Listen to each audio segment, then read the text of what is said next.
तो कहानी की शुरुआत में हम देख पाते हैं कि एक आदमी को पूरी तरह से चबा चबा के खा रहा होता है।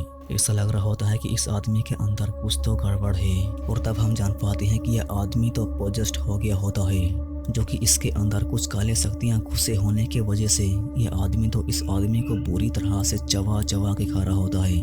उसके बाद यह तो एक चिड़िया को उल्टी करने लग जाता है। उल्टी करने के बाद ये सीन तो चेंज हो जाता है और यहाँ पे हम देख पाते हैं एक परिवार को, जो कि इस परिवार में 4 मेंबर्स होते हैं। यह है आल्दो और उसकी बीवी लगाए और इनके 2 बच्चे होते हैं। इस लड़के का नाम होता है बयानी और इस लड़की का नाम होता है ताला। और यहाँ पे एक मेड होती है। और ये तो 1945 है, जो कि फिलीपींस में वर्ल्ड वॉर 2 खत्म होने वाला था। और उस टाइम पे तो जापानीज सोल्जर्स इस आइलैंड पे लोगों को मार रहे थे और अमेरिकन सोल्जर्स फिलीपीन की हेल्प करने के लिए यहाँ पे आए हुए हैं। और आल्दो की परिवार तो एक अमीर परिवार होता है और इसी के वजह से इन सबको कोई खतरा नहीं होता, क्योंकि आल्दो की जान पहचान अच्छी है। और इनके घर पे एक जापानीज ऑफिसर आ जाता है और इस ऑफिसर को लग रहा होता है कि आल्दो ने जापानीज ऑफिसर से सोना चुरा के अपने घर के अंदर छुपा के रखा है। और अगर इस ऑफिसर को घर के अंदर सोना मिल गया तो यह इन सबको बुरी तरह से मार डालेगा। ये ऑफिसर इन सबको कुत्ते की मौत मारेगा। ये पता होने के बाद तो ये सब तो पूरी तरह से घबराए हुए होते हैं और ये ऑफिसर तो इनके घर में आता जाता रहता है और इसको तो इस घर में खाना भी अच्छा मिल रहा होता है। और यहाँ पे आल्दो तो अपनी बीवी को बोल रहा होता है कि जैसे भी करके हमें इस देश से बाहर निकालना होगा, हमें यहाँ पे खतरा है, तो हमको अमेरिकन सोल्जर्स की हेल्प लेनी होगी।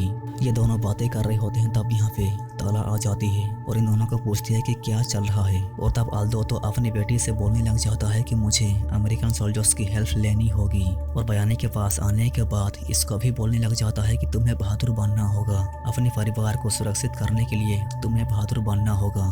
उसके बाद यहाँ पे हम देख पाते हैं कि आल्दो तो चला जाता है। 2 हफ्ते गुजर जाते हैं।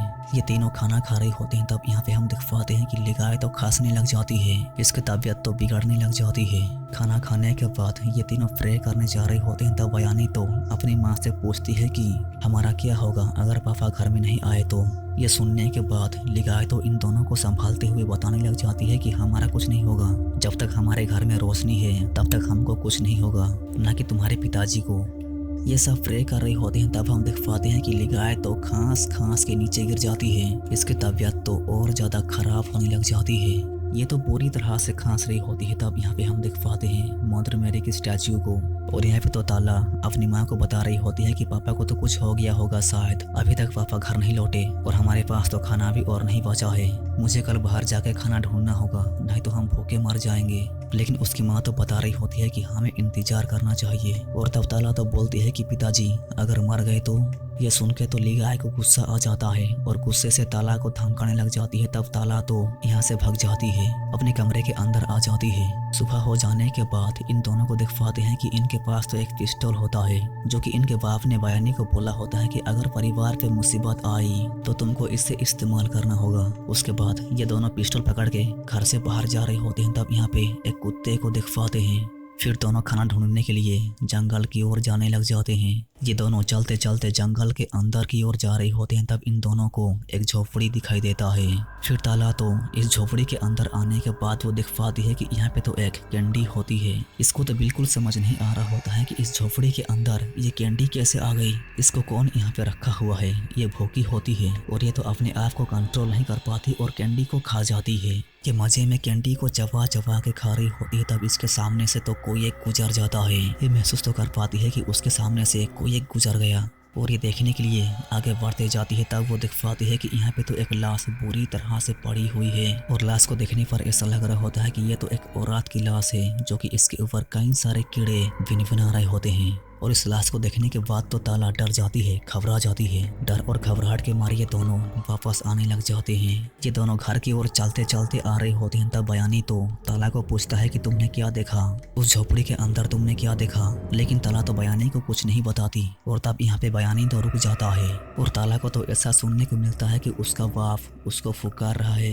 और ये तो अपने पिताजी को देख पाती है, जो कि उसके पिताजी कहीं जा रहे होते हैं। और बयानी को ये बताने के लिए पीछे मुड़ के देखती है। तब वो देख देख पाती है कि यहाँ पे तो बयानी नहीं होता। ये तो बिल्कुल समझ नहीं पा रही होती है कि उसका भाई आखिर कहाँ चला गया। आगे उसका बाप है और पीछे उसका भाई किसकी ओर जाए, इसको तो बिल्कुल समझ नहीं आ रहा होता है। तब वो बयानी को ढूंढने के लिए जाती है और यहाँ पे घर में देख पाती हैं कि एक काम वाली बाई तो सोना ढूंढ रही होती है। और तब यहाँ पे लिगाय को पता चलता है कि बच्चे गायब हैं, घर से बाहर हैं। और ये पता चलने के बाद तो ये पूरी तरह से घबराने लग जाती है। और यहाँ पे देख पाती हैं कि ताला तो बयानी को ढूंढने में लगी होती है। ये तो बिल्कुल समझ नहीं पा रही होती है कि बयानी आखिर कहाँ चला गया। और यहाँ पे बयानी तो चल चल के आने के बाद वो देख पाता है कि यहाँ पे कई सारे लाशें पड़े हुए हैं, जो कि ये सारे के सारे लाशें तो उसके परिवार के होते हैं। और यहाँ पे वो खुद भी होता है। ये अपने आप को देख पाता है, जो कि वो खुद को ही देख रहा होता है। और ये देखने के बाद तो ये पूरी तरह से डरने और घबराने लग जाता है और डर के मारे यहाँ से भाग जाता है। और यहाँ पे तो ताला बयानी को चिल्ला चिल्ला के फुकार रही होती है। तब वो एक आवाज को सुन पाती है, जो कि वो ऐसा सुन पाती है कि उसको बयानी फुकार रहा है। और वो आवाज के पीछे पीछे आने के बाद वो जंगल के अंदर एक खंडहर घर को देख पाती है। और तब ये तो बिल्कुल डिसाइड नहीं कर पा रही होती है कि वो तो घर के अंदर जाए या बयानी को ढूंढे। और तब ये तो घर के अंदर आ जाती है। और घर के अंदर आने के बाद वो देख पाती है कि ये घर तो बहुत पुराना है। और वो देख पाती है कि घर के खिड़कियों पर तो परियों की ड्राइंग बनाई हुई होती है। इस घर को देखने के बाद तो इसको थोड़ा अजीब लग रहा होता है। और तब वो जैसे ही पीछे मुड़ के देखती है, तब वो देख पाती है कि उसके सामने तो एक अजीब व गरीब तरह की औरत खड़ी हुई है, जो कि औरत तो कुछ अजीब व गरीब तरह की ड्रेस पहनी हुई होती है। और ये ताला को बोलती है कि मैं तुम्हारी दोस्त हूँ। और ये तो ताला को बताने लग जाती है कि सिर्फ निर्दोष ही इस जगह को पा सकते हैं। और बताती है कि तुम्हारे पापा जिंदा हैं, वो घर वापस आ जाएंगे और तुम चिंता मत करो, तुम्हारा भाई घर वापस चला गया। यह सब सुनने के बाद ताला तो इसको पूछती है कि तुम्हें ये सब कैसे पता। और तब ये बताती है कि मुझे ये कीड़ा बताता है, मुझे सब कुछ पता है क्योंकि मैं एक परी हूँ। और ये औरत तो स्लोली तरीके से ताला के पास जा रही होती है और इसको बोलती है कि अगर तुम्हें कोई हेल्प चाहिए तो मैं तुम्हारी हेल्प करने के लिए तैयार हूँ। उसके बाद तो यहाँ से सीन चेंज हो जाता है और ताला घर आ जाती है। रात हो जाती है, ताला कमरे के अंदर सोई हुई होती है। तब वो ये सपने को देख पाती है। फिर वो जाग जाती है। जागने के बाद वो देख पाती है कि उसके आगे तो ये औरत होती है, जो कि ये औरत तो स्लोली तरीके से ताला के सामने आने के बाद ये ताला को बताने लग जाती है कि तुम्हारी माँ की बीमारी बढ़ते ही जा रही है, तो मैं तुम्हारी माँ को ठीक करने के लिए एक चीज लाई हूँ, जो कि इससे तो तुम्हारी माँ बिल्कुल ठीक हो जाएगी। लेकिन फैसला तुम्हारा होगा कि तुम्हारी माँ को ठीक करने के लिए तुम इसका इस्तेमाल करोगी या नहीं। ये फैसला तो तुम्हारा होगा। ऐसे बोल के ये इस चीज को पकड़ा देती है। और देखने पर हम जान पाते हैं कि इस बॉक्स के अंदर तो एक कीड़ा होता है। और सुबह होने के बाद बयानी ताला को बताने लग जाता है कि जंगल में उसके साथ आखिर हुआ क्या था। उसने देखा कि हमारे परिवार के सभी लोग मर चुके हैं। और मैं वो सब देखने के बाद पूरी तरह से डर गया। और ये सब सुनने के बाद ताला तो बयानी को संभालते हुए बयानी को बताने लग जाती है कि उसने जंगल में एक महिला से मिली, जो कि वो महिला कहा कि पापा घर वापस आ जाएंगे, हमें चिंता करने की कोई जरूरत नहीं, माँ भी ठीक हो जाएगी। सीन चेंज होने के बाद यहाँ पे एक काम वाली बाई को देख पाते हैं, जो कि ये इस ऑफिसर से बातें कर रही होती है, जो कि इस ऑफिसर को तो सोना चाहिए, जो कि इसके मुताबिक अल्दो ने सोना अपने घर में छुपा के रखा है। और ये काम वाली बाई तो ये मान रही होती है कि अगर वो सोना ढूंढ के इसको दे दे तो ये ऑफिसर उसके पति को ढूंढ के ला देगा, जो कि इसका पति भी वार में लापता है। और घर के अंदर तो ताला दिख पाती है कि उसकी माँ की तबीयत तो और तेजी से बिगड़ते जा रही होती है। इसको तो बिल्कुल समझ नहीं आ रहा होता है कि उसकी माँ की तबीयत वो कैसे ठीक करे। उसकी माँ तो खून की उल्टियाँ करने लग जाती है, तब ये तीनों तो प्रे करने लग जाते हैं। रात को ये जब सोई हुई होती है, तब ये इस बोतल को पकड़ के अपनी माँ के कमरे में आ जाती है और इस बोतल को खोल के इस कीड़े को उसकी माँ के ऊपर छोड़ देती है। उसके बाद तो ये कीड़ा उसकी माँ के मुंह की ओर से उसके बॉडी के अंदर घुस जाता है। और जैसे ही कीड़ा बॉडी के अंदर घुस जाता है, वैसे ही ये तो कुछ अजीबो गरीब तरह से छटपटा के खून की उल्टियाँ करने लग जाती है। सुबह हो जाने के बाद ये तीनों जब खाना खाने बैठे होते हैं, तब इनके पास तो खाना खत्म हो गया होता है। और यहाँ पे दिख पाते हैं कि लिगाय तो बेहतर हो गई, उसकी तबीयत ठीक हो गई, उस कीड़े को खाने की वजह से उसकी तबीयत ठीक हो गई। लेकिन ऐसा तो इन दोनों बच्चों को लग रहा होता है। यहाँ पर देखने पर तो कुछ अजीब है। यहाँ पर तो लिगाया कुछ अजीब व गरीब तरह से बिहेव करती है। और हम देख पाते हैं कि उसके पीठ पे तो कुछ है, शायद वो कीड़ा उसके पीठ पे आ गया। ये तो ठीक नहीं, बल्कि ये तो और ज्यादा बद से बदतर होते जा रही होती है। जब से वो कीड़ा इसके अंदर घुस गया, तब से ये पोजेस्ट हो गई। सुबह हो जाने के बाद बयानी जब अपने कमरे के अंदर सोया हुआ होता है, तब वो कुछ सुन पाता है। और ये तो स्लोली तरीके से चल चल के आवाज़ की ओर आने के बाद वो दिख पाता है कि उसकी माँ तो कुछ अजीब व गरीब तरह से उसी के हाथ को चबा चबा के खा रही होती है। ये पूरी तरह से पोजेस्ड हो गई होती है। ली गाय तो सोई हुई होती है, तब यहाँ पे ये नौकरानी तो सोना ढूंढने लग जाती है।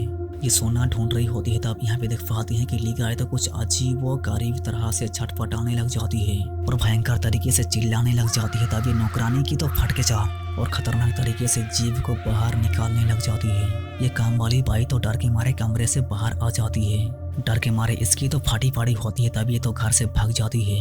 यहाँ पे देख पाती है कि ताला तो इस जगह पे फिर से आ जाती है। उस परी को खाना मांगने के लिए फिर से आ जाती है और ये परी भी उसके सामने आ जाती है और इसको तो खाना मांगने लग जाती है। इसको बताने लग जाती है कि हमारे पास तो खाना खत्म हो गया, तो इसलिए मुझे खाना चाहिए। और तब ये तो चुटकी बजा के बहुत सारा खाना ला देती है। ताला तो भूखी थी। इतने सारे खाने की चीज़ों को देख ताला तो अपने आप के ऊपर कंट्रोल नहीं कर पाती। खाना खाते खाते खाने की चीज़ों को बाल्टी के अंदर घुसाते जाती है। और ये तो घर आने के बाद बयानी को दिख पाता है कि बयानी तो गुमसुम सा बैठा हुआ होता है। इसको पूछती है कि तुम्हें क्या हुआ। जवाब में बयानी बताने लग जाता है कि माँ को कुछ हुआ है, तुम्हारी वजह से माँ को कुछ हो रहा है।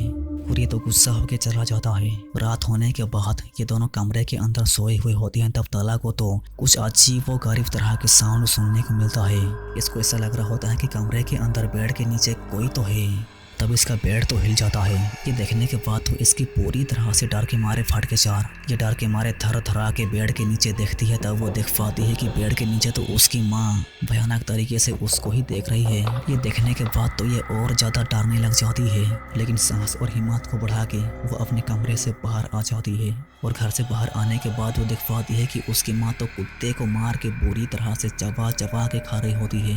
भयंकर तरीके से कुत्ते को चबा चबा के खा रही होती है। तब उसकी माँ तो ताला को देख पाती है और ताला के ऊपर भी उसकी माँ अटैक करने के लिए आ रही होती है। तब ये तो किसी तरह से दरवाजे को बंद करके अपनी जान बचाने में कामयाब हो जाती है। ये तो डर जाती है। तब यहाँ पे बयानी आ जाता है। बयानी तो दरवाजा खोलने जा रहा होता है और दरवाजा खोलने के बाद दोनों देख पाते हैं कि उनकी माँ तो नीचे लेटी पड़ी हुई होती है और नीचे तो एक चिड़िया होता है जो कि इस चिड़िया को लिगाए उल्टी कर दी होती है। दोनों भाई बहन अपनी माँ को फिर से कमरे के अंदर बंद कर देते हैं। ये दोनों तो बिल्कुल समझ नहीं पा रही होते हैं कि अब ये दोनों क्या करेंगे तो क्या करेंगे। कमरे के अंदर तो इनकी माँ रोने में लगी होती है और यहाँ पे घर के बाहर तो दिख पाती है कि ये औरत तो इस चिड़िया को पकड़ के चिड़िया को चबा चबा के खा जाती है। और इससे तो ये पता चलता है कि ये कोई परी वरी नहीं है, बल्कि ये तो शैतान है या फिर कोई एक चुड़ैल। सुबह हो जाने के बाद बयानी तो इस कुत्ते को दफना रहा होता है और घर के अंदर तो ये औरत ताला के सामने फिर से आ जाती है और ताला से बातें करते हुए ताला को बताने लग जाती है कि तुमने सही किया, तुमने सही फैसला लिया। लेकिन ताला तो इसको बोलने लग जाती है कि तुम झूठी हो। तुमने बोला था कि मेरी माँ तो ठीक हो जाएगी, लेकिन मेरी माँ तो एक राक्षस बनते जा रही है और बोलती है कि हमें तुम्हारी हेल्प की कोई जरूरत नहीं है, तुम यहाँ से भाग जाओ, हमें तुम्हारी कोई जरूरत नहीं है। और चिल्ला चिल्ला के बोल रही होती है कि तुम यहाँ से भाग जाओ भाग जाओ। और ये देख पाती है कि वो औरत तो भाग गई। और तहखाने के अंदर तो ये ऑफिसर सोना ढूंढ रहा होता है। इस नौकरानी के साथ सोना ढूंढ रहा होता है। तब ये तो सोना तो बिल्कुल नहीं पाता, लेकिन यहाँ पर ताला इन दोनों को देख लेती है और ये ऑफिसर भी ताला को देखने के बाद इसको हरास करने लग जाता है। इसको धमकाते हुए सोने के बारे में पूछ रहा होता है कि सोना कहाँ है, लेकिन ताला तो कुछ नहीं जानती, सोने के बारे में कुछ नहीं जानती। और तब यहाँ पे बयानी पिस्टल पकड़ के आ जाता है, लेकिन ये ऑफिसर तो बयानी के ऊपर गोली चला देता है, इसको पूरी तरह से आघात कर देता है। ये देखने के बाद तो ताला बयानी के पास आ जाती है। ये ऑफिसर तो हरामी सोने के बारे में ही पूछ रहा होता है। तब ताला तो इसको उसकी माँ के कमरे की चाबी को देता है और यहाँ पे बयानी तो लंबी लंबी सांसें ले रहा होता है, वो किसी भी वक्त मरने वाला होता है। ताला इस काम वाली बाई को बोलती है कि हमारी हेल्प करो, बयानी को बचाओ। लेकिन ये काम वाली बाई तो इन दोनों की हेल्प करने की बजाय इनको बोलती है कि तुम्हारा बाप तो मर गया, मैं तुम्हारी कोई हेल्प नहीं कर सकती। ऐसे बोल के घर के ऊपर की ओर चली जाती है। और तब तारा तो गुस्सा हो जाती है और उस ऑफिसर को मारने के लिए दरवाजे के सामने पिस्टल पकड़ के खड़ी हुई होती है। तब वो जैसे ही गोली चलाती है तब वो देख पाती है कि गोली तो इस नौकरानी को लग गई और ये नौकरानी तो मर गई। ये देख तो ये बिल्कुल समझ नहीं पा रही होती है कि ये कैसे मर गई, इसको गोली कैसे लग गई। और ये तो बाथरूम के अंदर आने के बाद वो देख पाती है कि उसकी माँ तो इस ऑफिसर को मार के पूरी तरह से चबा चबा के खा रही होती है और उसकी माँ तो ताला के ऊपर हमला करने जा रही होती है। तब ये तो इसके भाई के पास आके इसको बोलने लग जाती है कि हमें यहाँ से जाना होगा, अपनी जान बचाने के लिए हमें यहाँ से जाना होगा। और ये तो बुरी तरह से बयानी को अपने साथ लेके जा रही होती है। तब देख पाते हैं कि बयानी तो कहीं जाने की हालत में तो बिल्कुल नहीं होता। ये नीचे गिर जाता है। बयानी तो दर्द के मारे तड़प रहा होता है, ये किसी भी वक्त मर जाएगा। और यहाँ पे घर के अंदर देख पाते हैं कि लिगाय तो फिर से एक चिड़िया को उल्टी कर देती है। घर के बाहर देख पाते हैं कि ताला तो अपनी भाई की जान बचाने के लिए इसको उठा के ले जाने की कोशिश तो करती है, लेकिन इसको तो उठा नहीं पाती। और फिर बयानी तो मर गया। ये देखने के बाद तो ये पूरी तरह से फूट फूट के रोने लग जाती है। ये तो बिल्कुल समझ नहीं पा रही होती है कि अब वो क्या करे तो क्या करे, इसको चिंता कैसे करे। उसके बाद ये तो मदद के लिए उस परी के पास जाने लग जाती है। दौड़ दौड़ के इस घर के अंदर आ जाती है। ये तो चिल्ला चिल्ला के रो के उस औरत को फुकारने लग जाती है। और तब यहाँ पे ये औरत आ जाती है। ये शैतानी औरत तो ताला को बताने लग जाती है कि ये सब खत्म हो जाएगा, बस तुम इस चीज को खा लो तो सब खत्म हो जाएगा। लेकिन ताला तो समझने लग जाती है कि यह एक झांसा है, अगर खाएगी तो झांसे में फंस जाएगी। और ना खा के घर की ओर दौड़ के चली जाती है। और तब ये शैतानी औरत तो गुस्से में आ जाती है और अपने शैतानी रूप में आ जाती है। यहाँ पर ताला तो दौड़ दौड़ के घर के पास आने के बाद वो देख पाती है कि घर के बाहर तो बयानी की लाश नहीं होती। और घबराते हुए घर के अंदर आने के बाद वो देख पाती है कि फर्श पे तो बुरी तरीके से बयानी की काटा सर पड़ा हुआ होता है। ये देखने के बाद तो ये पूरी तरह से बौखला जाती है, ये क्या हो गया। और तब वो उसके सामने ये शैतानी औरत को देख पाती है, जो कि ये तो खतरनाक तरीके से मुस्कुरा रही होती है, जैसे कि इसको तो ये सब होते हुए मजा आ रहा है। फिर ये शैतानी औरत गायब हो जाने के बाद ताला देख पाती है उसकी माँ को, जो कि उसकी माँ तो दरवाजे पे अपना सर पटक रही होती है। और उसकी माँ तो ताला के ऊपर हमला करने जा रही होती है। तब ताला तो किसी तरह से बचने में कामयाब हो जाती है, दरवाजे को बंद कर देती है और चिल्ला के बोल रही होती है कि इसे रोको, ये सब बंद करो। और तब ये शैतानी औरत तो ये सब सुनने के बाद यहाँ पे देख पाते हैं कि लिगाय की पेट से ये कीड़ा तो बाहर निकल जाता है। और कीड़ा तो बाहर निकल जाने की वजह से ये तो मर जाती है। ताला बुरी तरह से रोने में लगी होती है। तब यहाँ पे ये शैतानी औरत आ जाती है और ताला को बोलती है कि सब खत्म हो गया, सारे कष्टों का नाश हो गया, सब कुछ खत्म हो गया, अब तुम इसे खा लो। ऐसे बोल के ये कुछ चमकदार चीज खाने के लिए देती है। और फिर वो शैतानी औरत तो गायब हो जाती है। सुबह हो जाने के बाद यहाँ पे दिख पाते हैं अल्दो को, जो कि ये तो घर की ओर आ रहा होता है। और अल्दो तो घर के अंदर आने के बाद वो देख पाता है कि उसकी परिवार तो उजड़ गई, उसका बेटा बयानी मर गया और उसकी पत्नी भी मर गई। और ताला तो लापता है। अपने परिवार को ऐसी हालत में देख इसकी तो रो के हालत खराब। इसके साथ एक आदमी आया होता है। यह आदमी तो हरामी निकलता है। ये सोना ढूंढने में लग जाता है, तब इसको तो सोना मिल जाता है। और तब यहाँ पे देख पाते हैं कि ताला तो इस कमरे के अंदर होती है। यह आदमी तो सोना पाने के बाद पिस्टल पकड़ के कमरे के अंदर घुस के अल्दो के सामने आके, अल्दो बेचारा रो रहा होता है, तब ये तो अल्दो के ऊपर गोली चला के अल्दो को मार डालता है। और ये सब ताला तो बस देख रही थी। ये आदमी सोना चुरा के भाग भी जाता है और ताला यहाँ पे अकेले ही बची हुई होती है। इसके परिवार के सारे लोग मर गए। और यहाँ पे दिख पाते हैं कि वो शैतानी औरत ने जो खाने के लिए दिया था, ये फल तो सड़ गया। और इसका मतलब ये है कि ताला ने इस फल को नहीं खाया। और फिर रात होने के बाद हम देख पाते हैं कि ताला तो कहीं जा रही होती है, लालटेन पकड़ के अंधेरी रात में जंगल की ओर जा रही होती है। और इसी के साथ ये फिल्म यहाँ से खत्म हो जाती है। वीडियो पसंद आया तो लाइक करना और सब्सक्राइब करना।